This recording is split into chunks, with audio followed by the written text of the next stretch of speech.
한 주간 잘 지내셨습니까? 금요일 저녁 좀 쉬셔야 될 시간인데 이렇게 함께 모여서 찬송하고 하나님 앞으로 나아가는 우리 성도님들을 먼저 하나님이 살펴보시고 또 마음에 소망하는 것, 하나님 앞에 간절히 구하는 것 들어주시고 응답해 주시는 이 밤이 되시기를 먼저 주님의 이름으로 축복합니다.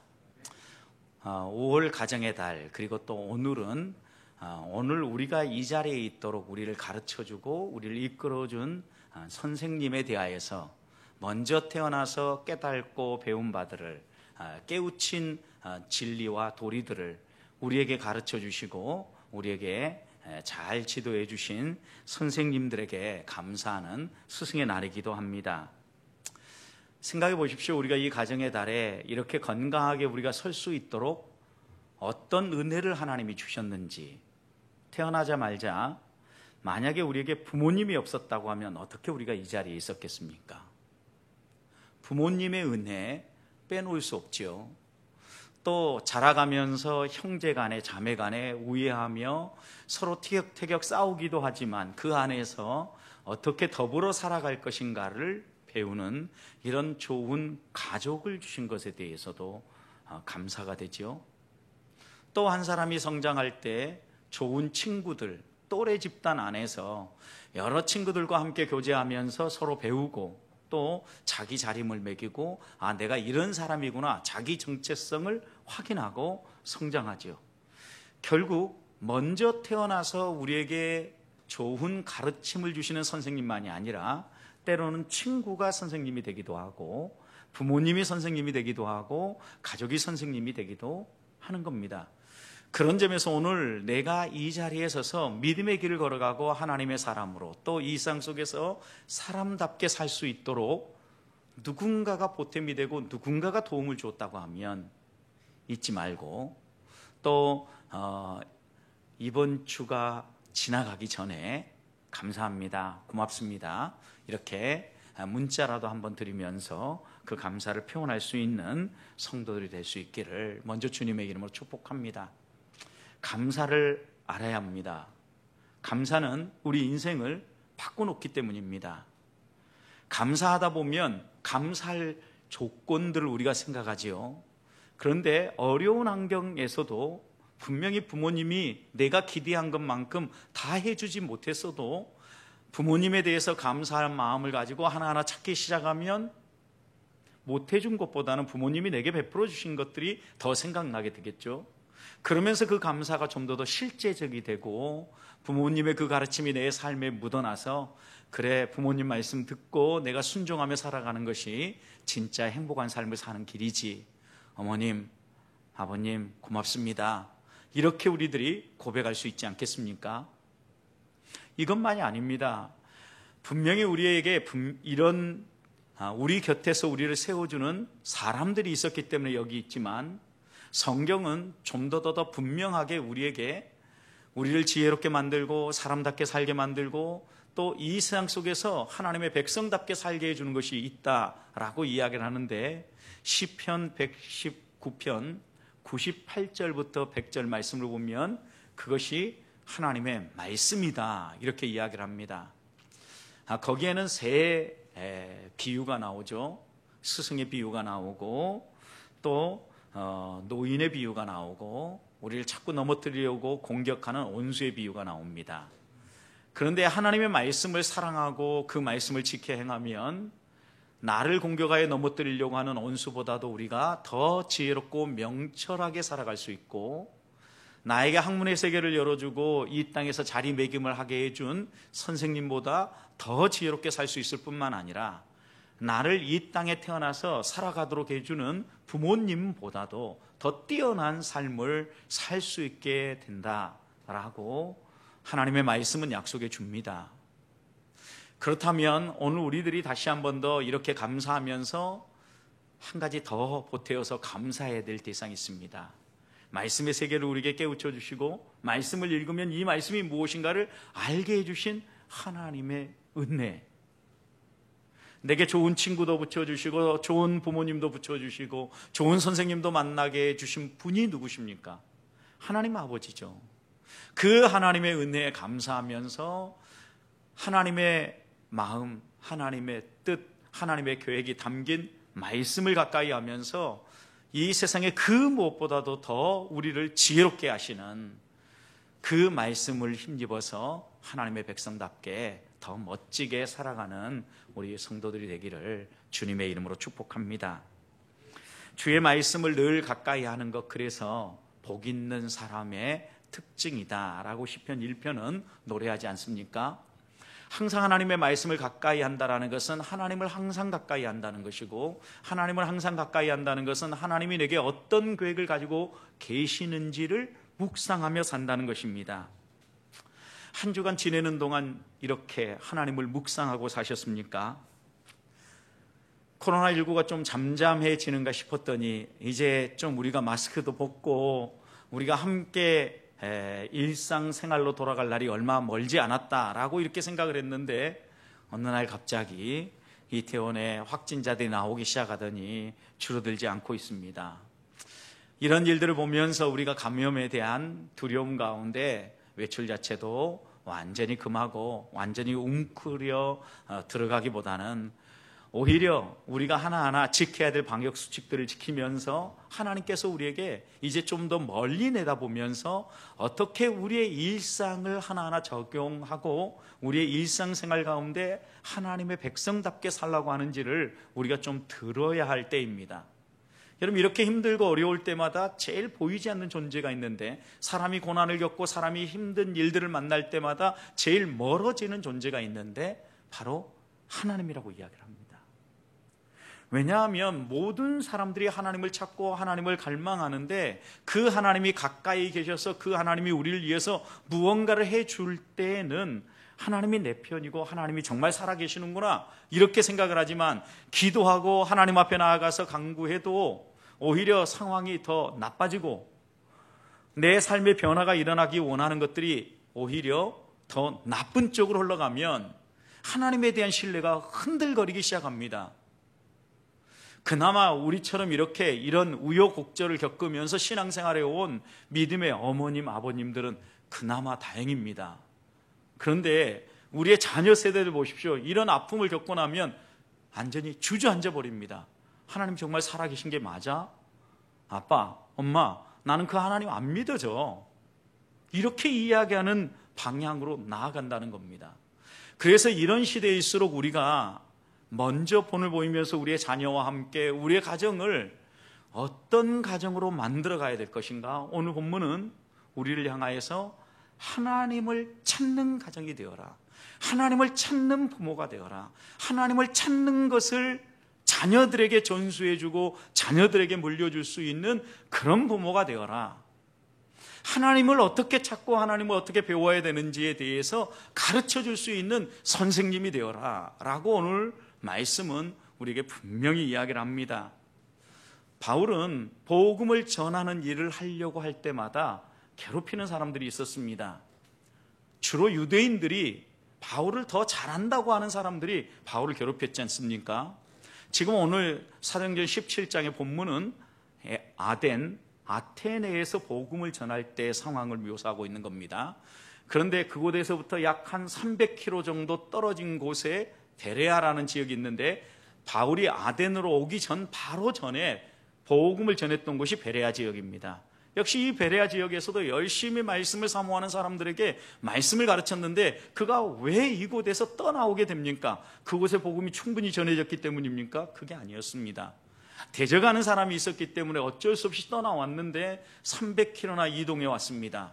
실라와 디모데는 함께하지 못했습니다. 그들은 아직 베레아에 머물고 있었습니다. 300km나 이동해서 아덴에 먼저 도착해가지고 바울이 그들이 오기를 기다리고 있었던 겁니다. 16절 말씀을 보십시오. 오늘 우리가 읽지 않았지만 시작하는 단락인데, 바울이 아덴에서 누구를 기다려요? 그들을 기다렸다 그랬어요. 여기에 그들이 누굽니까? 함께 복음을 전했던 실라와 디모데를 이야기하고 있는 겁니다. 이들이 오기를 기다리고 있었습니다. 그리고 자신이 도착한 이 아덴을 살펴보기 시작했습니다. 그랬더니 막 속에서 화가 끓어오르기 시작한 겁니다. 무엇 때문입니까? 16절 나오지요? 그 성에 뭐가 가득했어요? 우상이 가득한 걸 보면서 막 속에서 분노가 끓어오르기 시작한 겁니다. 사람들이 이렇게도 어리석게 나름대로 지식인이라고 얘기하고, 그 당시 헬라 가운데 헬라인들, 특별히 이 아테네에 살고 있는 사람들은 어떻게 생각했냐면, 유대인들이 내가 선택받은 백성으로서 자부심을 가진 것처럼 이들은 세계에서 1등 시민이라고 생각하는 자부심이 있는 사람들이었어요. 근데 그렇게 주장하는 그들도 어리석게도 자신들이 알지 못하는 신의 제단까지 만들어 놓고 온갖 우상을 섬기고 있는 걸 볼 때 바울의 마음속에 막 분노가 끓어오른 거죠. 그 당시 이 아테네는요, 수도였습니다. 수도였을 뿐만 아니라 수도였다라는 의미 속에는요, 문화의 중심지였고 사람들이 많이 모이는 곳이었고 그리스의 사상과 철학들이 나누어지는 곳이었고, 그곳에서 사는 사람들은 나름대로 그 나라에서 엘리트 의식이 있는 사람들, 소위 말하면 나는 괜찮은 사람이라고 생각하는 사람들이 주로 그 지역에 모여 있었습니다. 그러니까 모든 것도요, 앞장섰어요. 신을 찾고 신을 섬기는 일에 있어서도 그들은 앞장섰어요. 이렇게 화가 끓어올랐을 때 우리들은 보통 어떤 선택을 합니까? 야, 이 미련한 녀석들아, 진짜 신이 누군지도 모르고 이렇게 어리석게 못된 신, 잘못된 신, 우상들을 섬기느냐, 혼낼 수 있을 겁니다. 그런데 바울은 이런 방법을 선택하지 않습니다. 오늘 우리가 함께 읽었던 22절 말씀은 보면 바울은 아레오바고 중심에 섭니다. 이 아레오바고는 그 당시에 모여서 토론을 하고 대화하고 사상들을 논했던, 철학들을 논했던 그런 광장 같은 곳입니다. 무엇보다도 그러니까 이 아테네 사람들은 배우려고 하는 열망이 있었던 사람들인 거죠. 그곳에 모여서 그들에게 제일 먼저 했던 것은요, 화를 내고 어리석다고 책망한 게 아니라 그런 어리석어 보이는 그들을 먼저 격려하고 칭찬해 줍니다. 어떻게 격려하고 칭찬합니까? 23절 보십시오. 내가 두루다니며 너희가 위하는 걸 보다가 내가 알지 못하는 신에게라고 새긴 단도 보았다. 그 정도로 너희들은, 다시 22절 보시면 마지막 부분에 뭐라고 했어요? 그 정도로 그들에게 뭐가 발달되어 있어요? 종교심이 발달되어 있다. 그래서 여기에서는 범사에 종교심이 많다, 이렇게 표현했죠. 여러분, 그들은 알지 못하는 신을 위해서라도 제단을 만들 정도로 이렇게 종교심이 열심이었는데, 이 일은요, 적어도 그들이 얼마나 신을 숭배하고 신을 열심히 섬기려고 했는지를 보여주는 것인데, 기원전 6세기, BC 6세기 아레오바고에 큰 질병이 유행했다고 합니다. 그러니까 뭐 우리처럼 이렇게 코로나와 같은 이런 대질병이 이 6세기에 이 아레오바고를 휩쓸고 지나가고 있었는데, 큰 질병이 유행했을 때 크레타 사람이었던 에피메니데스라는 사람이 와서 이 질병 가운데 있는 사람들을 다 구원하고 그들이 섬기고 있는 많은 신에게 제사를 드렸는데, 혹시라도 자신이 모르는 신에게 제사를 드리지 아니하므로 그 신이 혹시 화가 나가지고 또다시 질병을 주지는 않을까 걱정이 되어서 아는 신들을 위한 제사만이 아니라 알지 못하는 신에게라는 이런 제단도 만들어서 제사를 드린 것이 시작이 되어져서 이 아테네에는 알지 못하는 신에게도 숭배하고 또 제사를 드리는 사람들이 많이 있었다는 거예요. 여러분, 그러니까 이들은 이런 거죠. 저도 예전에 이야기를 들어보면 부모님들 가운데 열심히 신앙생활 하는데 기독교로 처음 이렇게 전향하신 분들, 그러니까 뭐 불교를 믿거나 아니면 무속적 신앙을 가지고 있다가 처음 기독교로 옮겨 오신 분들은 처음 신앙을 할 때 살짝 양다리를 걸치죠. 마치 신앙이 없는 사람이 부처님에게도 빌고 공자님에게도 빌고 예수님에게도 비는 것처럼 어느 쪽이든 하나만 잘 걸리면 좋겠다. 그럼 지금 이 아레오바고 사람들이 나름대로 1등 시민이고 뛰어난 사람이라고 얘기했지만 이런 형태의 종교심을 가지고 신앙생활을 하고 있었다는 겁니다. 그래서 그들을 향하여서 이제 바울은 이 알지 못하는 신이라는 것을 하나의 접촉점으로 해서, 이것을 매개로 해서 하나님에 대해서 소개하는 거예요. 너희가 알지 못하는 신에게도 이렇게 제사를 한다고 했는데 내가 그 알지 못하는 신에 대해서 좀 얘기하려고 한다. 그러면서 그 알지 못하는 신이 누구인가를 이야기하면서 그 신을 하나님으로 소개하고 하나님이 누구인가에 대해서 이야기를 합니다. 너희가 알지 못하는 신 가운데 지금 하나님이라는 신을 모르고 있는데, 하나님이라는 분은 이런 분이야. 그러니까 너희가 이런 하나님을 찾으면서 살아야 된다. 너희들이 이제까지 붙잡았던 이런 모든 신들은 내려놓고 이 하나님을 섬겨가라. 이런 논지를 가지고 지금 이 아레오바고에서 아테네 시민들에게 설교를 하고 있는 겁니다. 여러분, 여기에서 이제 우리가 다시 한 번 더 마음에 새겨야 될 건 뭐냐면, 누군가가 이 세상을 살아갈 때 여러 가지 호기심을 가지고 행하는 일들이 많이 있습니다. 우리 아이들 같은 경우도 이 세상 속에서 여러 가지 생활들을 하면서 경험하는 경험들이 많이 있습니다. 적어도 부모가 되었고 우리가 신앙생활을 열심히 하고 더 오랜 경험들 가지고 있다고 하면, 이런 경험들을 근거해서 우리 아이들이 방황하고 있을 때 그 방황거리들 가운데 접촉점을 잘 찾아서 그 접촉점과 하나님을 연결해서, 야, 바로 이 하나님을 너희가 찾아야 된다. 아들아, 딸아, 너가 이 하나님을 붙잡고 살아야 된다라고 연결시켜줘야 할 것을, 우리들이 하나님을 찾는 모습을 우리의 자녀들도 하나님을 찾도록 해야 될 것을 오늘 본문에서 우리는 읽을 수 있다는 거예요. 24절 보십시오. 알지 못하는 신하고 연결해서 그 신이 하나님이라고 얘기하면서 그 신이 어떤 분이라고 이야기를 합니까? 24절, 우주와 그 가운데 있는 만물을 지으신 하나님께서는 천지의 주제시며 손으로 지은 전에 계시지 않는 분이다.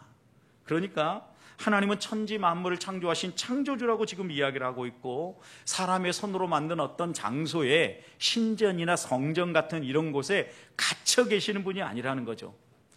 그리고 또 25절 보십시오. 사람의 손으로 무언가를 돕고 막 섬기고 사람이 뭘 바쳐서 이래야만 신다워지는 그런 신이 아니라는 거예요. 뭔가가 부족해가지고 누군가가 채워줘야 완전해지는 그런 신이 아니라는 거예요. 그러면 그 하나님은 어떤 분이라고 소개합니까? 만민에게, 이 세상 모든 민족에게 뭘 주셨어요? 생명을 주셨어요. 호흡을 주셨어요. 그리고 먹거리를 주셨어요. 이 세상을 살아갈 수 있도록 생명을 주셨을 뿐만 아니라 그 생명을 유지하고 생활할 수 있도록 지탱해 주시고 섭리하시고 이끌어 주시는 분이다. 이렇게 소개를 하고 있는 거죠. 바울이 아레오바고에서 처음 이런 신들에 대한 이야기를 막 펼쳐가면서 이야기할 때 사람들은 호기심을 가지고 들었을 겁니다. 그렇지만 이들은 수많은 호기심을 가지고 이제까지 신들도 찾고 심지어는 알지 못하는 신에게까지 나아가서 제사를 드렸지만, 그럼에도 불구하고 그런 호기심으로는 참된 신을 알고 참된 신을 신앙하지 못했다는 겁니다. 믿지 못했다는 거예요. 여기에서 우리들이 하나 생각해야 될 것은, 교회를 그냥 왔다 갔다 하고 호기심이니까 한번 다녀봐야 되겠다, 이래가지고는 하나님을 찾을 수 없다라는 거예요. 여러분, 우리가 하나님을 만나고 하나님을 찾기 위해서는요, 하나님이 누구신가에 대해서 알아야 되는 거예요. 바울이 호기심을 가지고 있는 그들, 단순히 호기심을 가지고 분명히 아레오바고에서도 이 사람도 또 다른 신에 대한 이야기를 하는가 보다 하고 귀를 기울였을 거라고요. 그런 바울에게 귀를 기울인 이들을 하나님은요, 바울의 입술을 통하여서 보다 신앙을 분명히 가질 수 있도록, 믿음은 들음에서 나온다라는 신약의 말씀처럼 하나님이 어떤 분인가에 대해서 분명하게 들려주게 하지 않습니까? 성도님, 그러니까 우리가 우리의 자녀들이 하나님을 찾아갈 수 있도록 인도해 줄 때 꼭 해야 될 일이 있습니다. 여러 가지 접촉점들을 가지고 이야기를 하다가 결국은 부모인 우리들이, 선생님인 우리들이 만난 하나님에 대해서 소개하고 이야기해 줘야 된다는 거예요. 그분이 창조주이실 뿐만 아니라 우리에게 호흡도 주시고 생명을 주시고 그 생명을 지탱시켜 주시는 분이라는 것을 말로, 이론으로 설명하는 것이 아니라 내 삶을 통해서. 아빠는 말이야, 살아오면서 이러이런 경험들을 했는데 그때마다 하나님이 이렇게 살아계시다라는 것을 맛보게 되었거든. 그래서 아빠는 하나님이 살아있다라는 것을 분명히 믿어. 아들아, 너도 하나님의 이런 살아계심을 맛보면서 살았으면 좋겠다. 아빠의 소원이기도 하고 또 그렇게 살도록 기도하고 있다. 여러분, 우리가 이렇게 이야기하면서 우리 아이들이 단순한 호기심이 아니라 하나님을 진짜 만날 수 있도록, 우리의 주일학교 아이들이, 우리의 자녀들이 진짜 하나님을 찾을 수 있도록 인도해 줘야 되지 않겠습니까? 호기심은요, 단순히 우리의 지식의 세계를 좀 더 넓혀줄지 모릅니다. 그러나 하나님에 대한 바른 이해는요, 한 사람의 인격을 바꿔놓습니다. 사람을 변화시킵니다. 삶의 방향을 바꿔놓습니다. 그래서 바울은 고린도 후서 5장 17절에서 이렇게 고백하죠. 그런즉 누구든지 그리스도 예수 안에 있으면 어떤 존재요? 새로운 피조물이라. 새로운 피조물이라.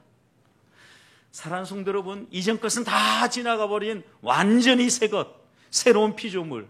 단순히 호기심에 의해서 좀 더 지식이 있고 머리가 좀 더 커진 이런 인생이 아니라 완전히 새로워진 이런 자녀, 이런 우리의 주일학교 아이들로 길러내야 되지 않겠습니까? 내가 찾았고 내가 만난 그 주님을 이렇게 소개하고, 우리 아이들이 아직도 하나님에 대해서 신뢰하지 못하고 우리의 자녀들이 아직도 하나님을 온전히 붙잡지 못한다면 그 하나님을 경험할 수 있도록, 그 하나님을 신뢰하고 따라갈 수 있도록 하나님에 대해서 소개해 줄 수 있는 우리 부모들, 또 오늘 함께 기도하는 성도들 될 수 있기를 주님의 이름으로 축복합니다. 두 번째는 모든 사람이 하나님을 찾기에 몰두하고 있다는 것. 여러분, 우리의 자녀들이, 또 우리가 가르치는 아이들이 하나님에 대해서 냉담하게 대하는 것 같고 회피하는 것 같지만, 그런 얘기를 듣기 싫어하는 것 같지만, 오히려 그들이 가장 듣고 싶은 이야기, 교회를 열심히 섬기고 교회를 열심히 다니고 시간이 남을 때마다 교회에 헌신하며 봉사하는 우리들의 모습을 보면서 그들이 듣기 원하는 것은 엄마가 만났던, 아빠가 만났던 그 하나님이 누구인가에 대해서 듣기 원한다는 거예요. 왜냐하면요, 모든 사람들은요, 마음속에 하나님에 대한 갈망이 있기 때문에 그래요. 적어도 인간의 반항은요, 이 하나님을 만나기 전에는 끝나지 않기 때문에 그래요. 어떻게 보면 블랙홀처럼 비어있는 이 빈 공간은요, 하나님이 아니면 채워줄 수 없기 때문에 그래요. 저는 이태원에 확진자 생기는 걸 보면서 아직도 얼마나 많은 인생의 방황자들이 있는가, 그들에게 정말 필요한 게 무엇인가, 이들의 방황이 어디에서 끝날 수 있겠는가. 하나님을 찾지 아니하고는, 하나님을 만나지 아니하고는 이들의 인생의 방황이 끝날 수 없다라는 것을 다시 한번 생각합니다. 오늘 26절 말씀을 보십시오. 하나님께서는요, 우리들이 그 하나님을 찾아올 수 있도록 창조 시부터 하나님은 우리를 하나님을 사모하도록 창조하셨어요. 26절, 인류의 모든 족속을 어떻게 만드셨어요? 한 혈통으로 만드셨어요. 여러분, 여기 한 혈통으로 만드셨다는 의미가 무엇입니까? 한 사람 아담으로 말미암아 인류가 시작되게 했고, 결국 인류를 찾고 찾아서 더 올라가면 우리는 한 가족이라는 걸 발견하게 되는 거죠. 가끔 우리가 그렇습니다. 성씨 가운데 김이박을 빼놓고는 보통 우리 성씨들은 한번 족보 좀 얘기해 보라고, 그러면 금방 할아버지, 증조 할아버지, 고조 할아버지 때 정도 올라가면 대강 줄이 어느 정도 만나기 시작합니다. 이 얘기예요. 한 혈통으로 하나님이 지으셨다는 것. 찾고 찾아서 올라가면 하나님을 바라볼 수밖에 없도록 하나님이 우리를 지으셨다는 거예요. 또 그 다음 보십시오. 하나님이 이렇게 지으셨을 뿐만 아니라 온 땅에 살게 해주셨어요. 창세기 1장에 그랬죠. 하나님이 먼저 모든 피조세계를 다 창조한 다음에 우리에게 주시면서 생육하고 번성하라. 하나님이 우리의 땅을, 우리가 누리는 이 땅을요, 누리며 살도록 주셨어요. 삶의 터전으로 주셨다고요. 그리고 난 다음에요, 그들의 무엇을 정해요? 얼마큼 살 건지 연대를 정합니다. 그리고 그들이 머물 수 있는 거주의 경계를 정하셨습니다. 인간이 살 수 없는 지역이 있죠. 거주의 경계를 지어놓은 거죠. 시기와 얼마 동안 살 건지와 살아갈 영토까지도 하나님은 이렇게 한정 지어 놓으시면서 사람들이 이 땅에서 살아가도록 섭리하시고 또 보호하시며 이끄시는 분이라고 지금 소개하고 있는 거죠. 하나님이 왜 이렇게 하실까요? 그냥 만들었으면 만들었다 하고 끝하면 될 텐데 왜 창조하시고 이렇게 하셨을까요? 이어서 보십시오. 27절. 이는 그랬어요. 하나님이 이렇게 한 혈통으로 지으시고 그 다음에 하나님께서 온 땅에 거하면서 하나님이 주신 것을 누리면서 연대와 머물 경계를 한정 지으신 이유가 뭐냐? 27절 뭐라고 그랬어요? 사람으로 혹 하나님을 어떻게 해요? 더듬어 찾아 발견하려 하심이라 그랬어요. 발견하게 하려고. 누구를? 하나님을. 여러분, 그러니까 이 땅을 살아가는 우리 모든 인생은요, 가만두어도 결국은 누구를 찾게 돼 있냐면요, 하나님을 찾게 돼 있어요. 인생의 문제가 부딪히고 해결책을 찾고 찾아도 풀리지 않는 이 숙제가 풀리는 마지막 꼭지점이 있다고 하면 그곳은요, 하나님이라고요. 여러분, 그러니까 이 가정의 달 우리가 다시 한번 찾아야 되고 다시 한번 우리의 자녀들에게 그 마음속에 분명하게 확연하게 드러날 수 있도록 해줘야 될 게 무엇입니까? 하나님이에요. 하나님이 누구인가를 가르쳐주는 거예요. 아무리 세상적으로 많이 배우면 뭐합니까? 학위를 여러 개 가지고 있으면 뭐합니까? 마치 아테네 사람들처럼 자신들이 1등 시민이라고 뛰어나다고 얘기했음에도 불구하고 온갖 세상의 우상들과 잡신을 섬기면서 하나님을 알지 못하고 방황하고 있는 인생들이지 않았습니까? 성도 여러분, 우리들이요, 자녀들을 잘 양육하기 위해서 얼마나 몸부림칩니까? 정말 1등 아들로, 1등 딸로, 아니 좀 1등을 하면은 뭐 나라의 아들이 됩니까? 나라의 딸이 되고, 그럼 한 3등 정도로 좀 밀어가지고, 여하튼 우리는 잘 길러내려고 애를 씁니다. 어떻게 해서든지. 그런데 여러분 생각해 보십시오. 이렇게 잘 길러내려고 애썼는데 정작 그들의 이 가슴 중심에 하나님을 찾지 못하고 하나님을 만나지 못한 인생이라고 하면 소망이 없다라는 거예요. 소망이. 우리가 주일학교에서 아무리 많은 시간을 들이고 우리의 자녀들에게 아무리 신앙에 대해서 얘기를 해도 그들 가슴에 하나님이 없으면, 하나님을 발견하지 못하면, 하나님을 알지 못하면 무효라는 거예요. 모든 교육이. 하나님은 결코 어떤 한 민족만을 편애하시는 분이 아닙니다. 창조하시고 이스라엘 백성을 택하시고 이스라엘 백성만 구원하시고자 하는 게 아닙니다. 이스라엘 백성을 선택하심을 통하여서 하나님은 선택이라는 방법을 통하여 자신의 백성을 구원하고 자신의 백성을 모으실 것을 우리에게 보여주신 거예요. 하나님의 주권적 의지에 따라서 차별하지 아니하고 이 땅의 모든 사람들이 하나님의 품 안에서 하나님을 발견하고 하나님을 의지하며 살아갈 수 있도록 부르시고 초대하고 계신다는 말씀입니다.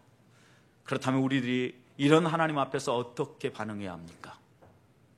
누구나 다 하나님을 알만하고 하나님을 찾을 만한 이런 심성을 심어줬다고 하면 우리의 마음속에 솔직하고 정직하게 나는 하나님이 필요합니다. 하나님을 깨달아 알 수 있도록 하나님 보여주십시오. 경험케 해주십시오. 하나님의 선하심을 맛보게 해주십시오. 이렇게 구해야 되지 않겠습니까? 그리고 우리가 그렇게 경험한 하나님에 대해서 나도 이렇게 방황한 시절이 있었는데 나도 이렇게 하나님을 만났어. 우리가 만나는 사람에게, 우리의 자녀들에게, 또 우리가 가르치는 학생들에게 이렇게 소개해 줘야 되지 않겠어요? 모든 사람들이 지금 하나님을 알고 싶어 한다는 거예요. 아니, 알고 싶어 하도록 하나님께서 우리의 마음 중심에 하나님을 알고 싶은 이런 열망을 심어두셨어요. 죄로 인하여서 이 마음이 흐려져 있을 뿐이에요. 조금씩 이 죄가 벗겨지고 하나하나씩 열리고 하나님에 대한 소식이 하나하나씩 그들에게 나눠지면 그들 마음속에 희미한 빛이 서서히 밝게 드러나서 하나님을 더 강렬하게 찾아가는 인생으로 변화될 수 있다는 사실을 기억하면서 할 수만 있다면, 기회만 된다면 우리의 자녀들에게 하나님을 소개하고 하나님을 이야기하는 이런 부모님들이 될 수 있기를, 이런 선생님들이 되시기를 주님의 이름으로 축복합니다. 마지막입니다. 그래서 바울은 하나님을 찾아감에 있어서 이 아테네 사람들을 향하여서 너희가 세상의 철학과 이 세상의 문화와 이 세상의 다양한 신들에게서 진짜 하나님, 진짜 신인 하나님을 찾으려고 하지 말아라. 하나님은 그런 곳에 계시지 않는다 라고 이야기를 합니다. 오늘 말씀 28절 보십시오. 너희 시인 중에 어떤 사람의 말과 같이 우리는 다 그분, 그 신, 지존하신 분, 그 하나님의 소생이다. 그러면서 29절 보십시오. 이와 같이 하나님의 소생이 되었은즉 하나님을 금이나 은이나 돌에다, 그 다음 뭐라고 그랬습니까? 사람의 기술과 고한으로 새긴 것들과 같이 여길 것이 아니니라. 그러니까 너희들이 이제까지 그렇게 새겨놓고 순상을 만들어놓고 제단을 만들어놓고 거기에 가서 절을 하면서 온갖 것들을 바쳐가면서 신의 마음을 달래가면서 신을 찾으려고 애썼는데 그렇게 신을 찾지 말아라. 진짜 신은 이 우주 만물을 창조하신 하나님이다. 27절 다시 보십시오. 그 하나님이 어디에 계십니까? 그 하나님이 어디에 계셔요? 더듬어 우리가 찾아갈 수 있는데 그는 우리 각 사람에게서 어디에 계셔요? 멀리 계시지 않아요. 임마누엘의 하나님이 우리와 함께 하셔요. 우리와 동행하셔요. 좋으신 하나님입니다. 긍휼이 한이 없는 분입니다. 여러분, 그런데 이렇게 이야기하고 이렇게 가르치면서 바울은 여기에 한 가지를 더 덧붙입니다. 30절 보십시오. 무지하던 시대, 하나님을 알지 못하던 시대에는 너희들이 이렇게 우상을 숭배하고 하나님 아닌 다른 존재를 섬기며 나아가서도 하나님 어떻게 해줬어요? 간과해 줬어요. 왜? 몰랐기 때문에. 그 다음 뭐라고 이야기합니까? 이어서 보십시오. 이제는 그랬어요. 이제는. 여러분, 바울이 살던 시대 이미 이제는 그랬어요. 그럼 오늘 우리 시대는 이미 우리는 이 이제는 시대 안으로 들어온 거예요. 이제는 어떤 시대입니까? 하나님이 사람에게 다 명하셨어요. 뭐 하라고? 그런 우상을 숭배하지 말고 세상에 헛된 것에서 신을 찾으려고 하지 말고 회개하고 돌아서라. 그리고 난 다음에 31절. 이는 정하신 사람으로 하여금 천하를 공의로 심판하는 날을 작정하시고 이에 그를 죽은 자 가운데서 다시 살리신 것으로 모든 사람에게 믿을 만한 증거를 주셨습니다. 여러분, 이 얘기는 무슨 얘기예요? 한 사람, 정하신 한 사람으로 이 세상을 공의로 심판하실 하나님을 드러내 보이셨다는 거예요. 어떻게 해요? 하나밖에 없는 아들도 십자가에 매달렸어요. 얼마나 공의로운 하나님이냐는 거죠. 죄에 대한 대가를 반드시 치르게 하기 위해서 하나밖에 없는 아들조차도 매다셨다는 거예요. 그렇지만 그가 죽고 끝난 것이 아니라 그를 다시 부활하게 함으로 31절 후반절 죽은 자 가운데서 다시 살리신 것으로 부활로 말미암아 모든 사람에게 믿을 만한 증거를 주셨다. 그분이 우리 죄를 짊어지고 죽으셨을 뿐만 아니라 그 예수님이 우리의 진정한 구원자다. 우리가 찾고 우리가 붙잡아야 될 신은 그 하나님 곧 우리 구주 예수 그리스도다. 이렇게 바울은 증언하고 있는 겁니다. 사랑하는 성도는 우리들이 결국 하나님에 대해서 더듬어 찾아가고 있는 이 세상, 여러 사람들, 특별히 우리 가족 가운데 우리의 자녀들, 그래도 이 밤에 나와서 예배하고 하나님 바라보는 우리 성도님들은 그나마 그래도 하나님을 만난 분들 아니십니까? 내가 만난 그 하나님, 우리 자녀들도 좀 만났으면 좋겠고, 내가 헌신하고 봉사하고 교회를 위해서 아끼고 하나님 앞에 나아가서 헌신한 것처럼 그들도 좀 본을 보이며 따라오면 좋지 않겠습니까? 그러기 위해서 우리들이 어떻게 해야 되겠습니까? 하나님 우리 가까이에서 일하시는 분이라는 사실을 우리가 경험하고 우리가 만난 것처럼 우리 자녀들도 만날 수 있도록 소개해주고 하나님에 대해서 기회 있을 때마다 이야기할 뿐만 아니라 그 하나님이 내 삶을 이렇게 바꾸어 놓았다는 내 삶의 변화들을 우리 자녀가, 우리 학생들이 보고 따라올 수 있도록 믿음의 선한 본을 보이며 이끌어 줄 수 있는 우리 보배교회 성도들이 되시기를 주님의 이름으로 축복합니다.